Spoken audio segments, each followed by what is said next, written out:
Okay, so Cinderella, Revolting Rhymes.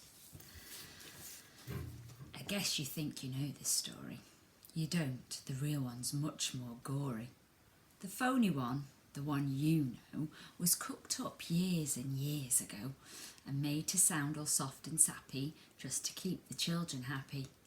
Mind you, they got the first bit right, the bit where in the dead of night the ugly sisters, Jules and all, departed for the palace ball, while darling little Cinderella was locked up in a slimy cellar, where rats who wanted things to eat began to nibble at her feet. She bellowed, "Help! And let me out!" The magic fairy heard her shout. Appearing in a blaze of light, she said, "My dear, are you all right?"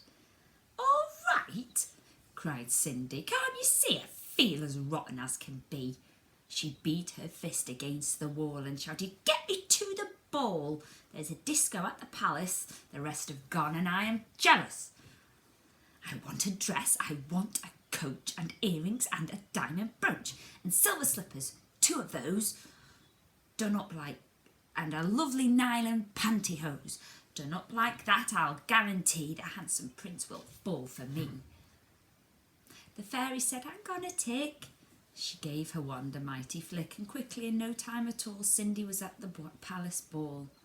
It made the ugly sisters wince to see her dancing with the prince. She held him very tight and pressed herself against his manly chest. The prince himself was turned to pulp. All he could do was gasp and gulp. Then midnight struck. He shouted, "Heck!" She shouted, "Heck! I've got to run to save my neck." The prince cried, "No, alas, alack!" He grabbed her dress to hold her back. As Cindy shouted, "Let me go!" The dress was ripped from head to toe. She ran out in her underwear and lost one slipper on the stair. The prince was on it like a dart. He pressed it to his pounding heart. The girl this slipper fits," he cried. "Tomorrow morn shall be my bride. I'll visit every house in town until I've tracked the maiden down." Then rather carelessly, I fear, he placed it on a crate of beer. At once one of the ugly sisters, the one whose face was blotched with blisters, sneaked up and grabbed a dainty shoe and quickly flushed it down the loo.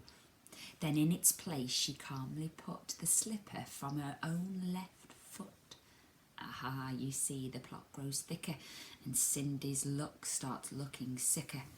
Next day the prince went charging down to knock on all the doors in town. In every house the tension grew. Who was the owner of the shoe? The shoe was long and very wide. A normal foot got lost inside. It also smelled a wee bit icky. The owner's feet were hot and sticky. Thousands of eager people came to try it on, but all in vain. Now came the ugly sisters' go. One tried it out on. The prince screamed, "No!"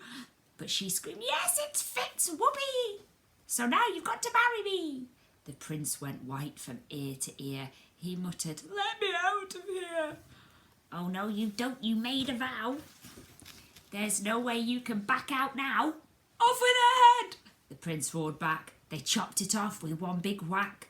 This pleased the prince. He smiled and said, "She's prettier without her head."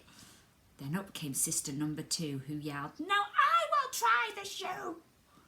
"Try this instead," the prince yelled back. He swung his trusty sword and smack. Her head went crashing to the ground. It bounced a bit and rolled around. In the kitchen, peeling spuds, Cinderella heard the thuds of bouncing heads upon the floor and poked her own head round the door. "What's all the racket?" Cindy cried. "Mind your own biz," the prince replied. Poor Cindy's heart was torn to shred. "My prince," she thought, "he chops off heads. How could I marry anyone who does that sort of thing for fun?" The prince cried, "Who's this dirty slut? Off with her nut! Off with her nut!" Just then, all in a blaze of light, the magic fairy hove in sight. Her magic wand went swoosh and swish. "Cindy," she cried, "come make a wish.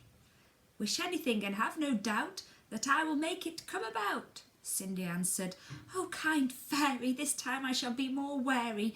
No more princes, no more money. I've had my taste of honey. I'm wishing for a decent man. They're hard to find. Do you think you can?" Within a minute, Cinderella was married to a lovely fella, a simple jam maker by trade, who sold good homemade marmalade. Their house was filled with smiles and laughter, and they were happy ever after. The end.